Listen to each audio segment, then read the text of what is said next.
Hello there, everybody. Recently, James Gunn said something online. I guess he does that a lot. And it was controversial, which I guess is true anytime a superhero movie director opens their mouth. We're gonna get into it. So here's the clip of James Gunn saying that canon isn't real, which is something that I've been saying for ages. I mean, does canon matter anymore anyway? Well, one of the weird things to me is that none of this is real. It may be alarming to people, but none of it is real. It's all just stories that we're telling about characters, and hopefully there's authenticity and truth to those stories because we care about those stories. The characters, the actors, the performers, the animators, they all care about these stories, but it's not real. Right. So what's canon can really be whatever you want to be canon. If you want to pretend that, Greedo and Batman go on, adventures together, you can pretend Greedo and Batman go on adventures together. That can be your canon. I know that is your You just stole my fan fiction.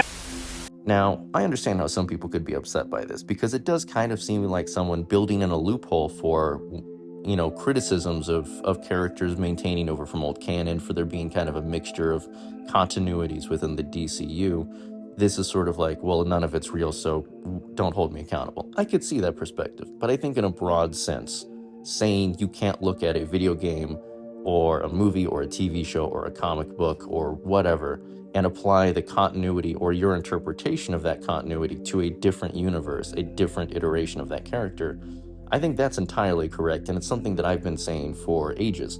It's the type of thing that, wasn't really a conversation really back in the day. It was just understood that, like, if you were watching the DC animated, Kevin Conroy thing, or you were reading, like, The Dark Knight Returns, you weren't arguing about why they're different versions of Batman. You were just like, well, that's the cartoon version with that guy, and this is this version, So I think broadly what James is saying is pretty darn accurate, and it's something that used to just be common knowledge.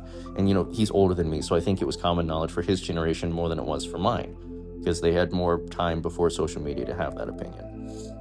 But of course, some people didn't necessarily agree with that. And so some people were like, this is embarrassing, whatever. And, as much as you may not like the whole situation, I can understand how some people would be like, I wish someone cared a little bit more about their specific continuity, and I can understand that angle, but I feel like we're dissecting the different ways to look at what he said and interpret it, and unless one of us has psychic powers, I feel like that's a bit of a waste of time.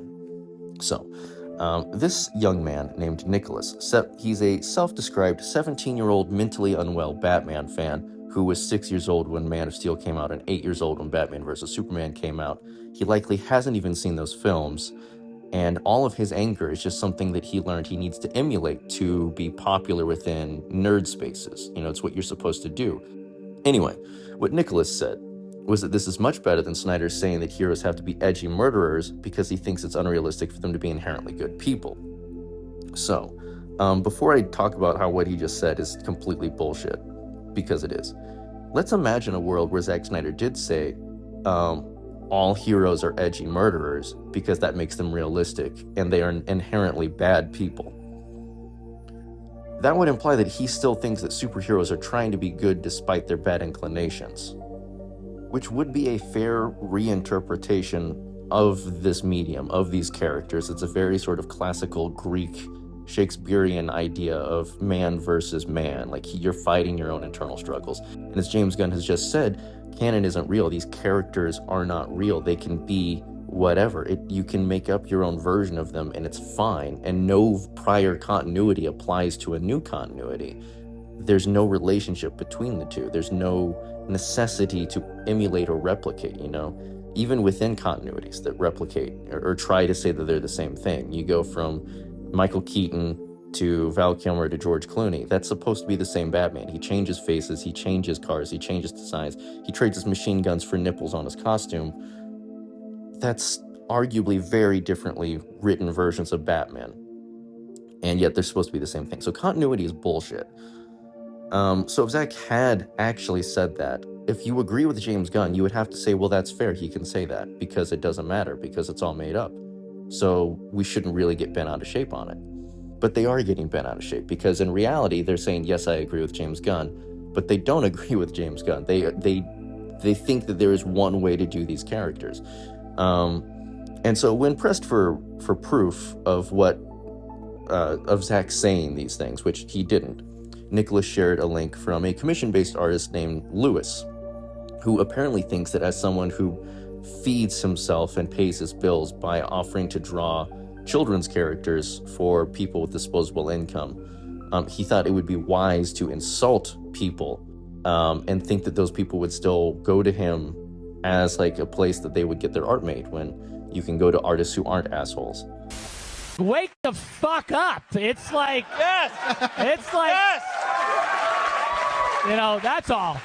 So like, I guess that's what I'm saying about, like, you know, once you've like lost your virginity to this fucking movie, and then you come and say to me something about like, oh, my superhero wouldn't do that. I'm like, are you serious?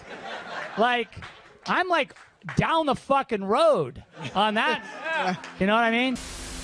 All Zack says here is that, like, he's showing you a movie saying, this is what your characters have done in the past. I'm going to do a movie that addresses why they should try to not do that.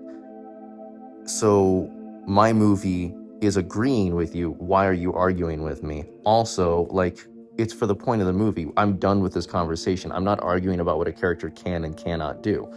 And it's like Frank Miller said in his Inverse interview, which with Zack Snyder, which you can find a link to in one of my prior videos. There's the link to the full article in that video.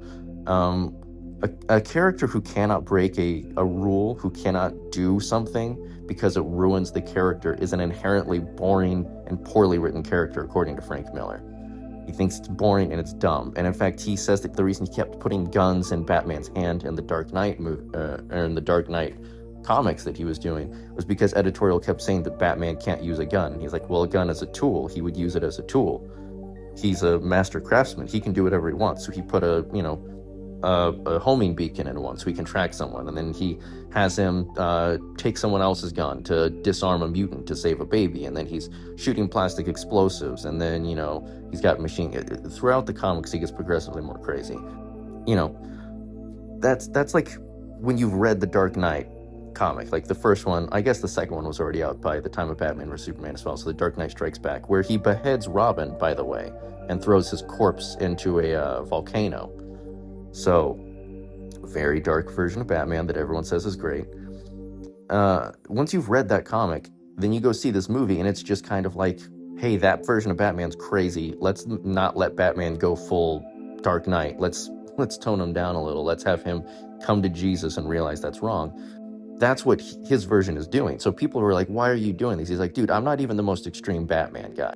Like, even modern times, like Snyder Zack is not as crazy as Snyder Scott over in the comic side. Like Absolute Batman, Dark Knight's Metal, Death Metal, the dark multiverse of Batman. Like, so much more extreme than anything that Zack was having Ben Affleck do. So, but what I want to point out here is that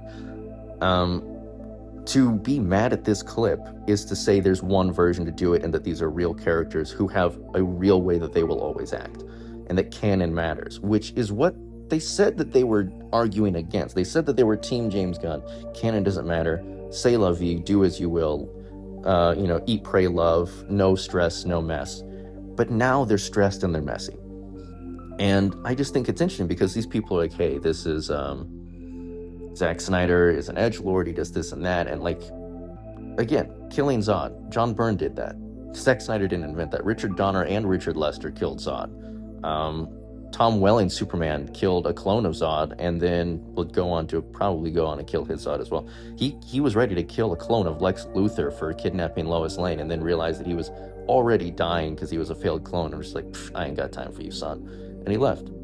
You know, and Tyler, both Arrowverse and Superman and Lois continuities, canonically killed his Zod. It was a whole thing. Supergirl was like, how is Zod back? Dude, you killed him. Superman's like, I don't know, I killed him pretty good. You know, so it's not an issue. It's continuity. Batman using guns, Batman falling off the wagon, Batman being able to find redemption. Batman cannot try to redeem Selena Kyle or Harvey Dent or Jason Todd or anyone else if he cannot also apply that to himself, someone who has done a drastic amount of good for his community and who founds a Justice League. So to say that once you make a mistake, you can no longer be a good person or be redeemed is inherently more cynical than anything that Batman has been written to say or do in most continuities, which again, I point out, doesn't even matter, because if you agree with James Gunn, Zack Snyder could have put Batman in a pink costume and had him drive the Barbie dream car around, and you couldn't have said anything about it except, I just don't personally enjoy this. You could not cite comic canon, you could not cite other movies as your reason to dislike it, because it's a separate continuity, and it owes those other continuities nothing. And that's what James Gunn has said. James Gunn has said it's not real. It can be whatever it is. It's what artists and authors from time immemorial have said. They're their own thing. They're reinterpretations. They're versatile myths. They can be anything from Robin Hood to Death Wish. They're not just the version in your head. And so it's this interesting situation where James Gunn says something that I agree with, and then you see people who pretend that they agree with James, but then take the stance that is antithetical to him to crucify a dude because that guy broke their version of canon, which again, they've already said that they don't care about. So I think what I'll do is I'll close it out by showing you what Zack actually said about Superman. I'll put a post of what he said about Batman, a video of what he said about Superman. It's one of the first videos I ever uploaded on my channel, actually. If you want to scroll to the bottom, you can do that. But I'll just put a clip of it right here. Superman, we've talked about the thing that I think is interesting is that people have asked me, is he too good? Is he boring because he's so good? And I always say that, like, the problem, I go, have we gotten to the point where it's not cool to be good? Like, to not help, is helping uncool? And I think that I hope that's not true. And I think that Superman does represent this kind of spirit of volunteerism, spirit of like self-sacrifice, and he's not looking for any glory for himself, just to give. And I think that if that message can come through, then I think it's a good thing for everybody. So if you think that that's him saying that murder and death is cool, you're crazy. It's like when Zack went on Joe Rogan and he said, people get mad when you do things with their characters because they treat them like these sort of divine beings where you have to worship them in a specific way. And if you talk about them outside of that context, they get very mad. They treat them like gods. And people said Zack says Batman's boring unless he's a killer and thinks Superman is God. And he didn't say that. He just said you're allowed, these are malleable characters. So here's real context. Here's real quotes. Here's the truth. That thing that people are so terrified to engage with.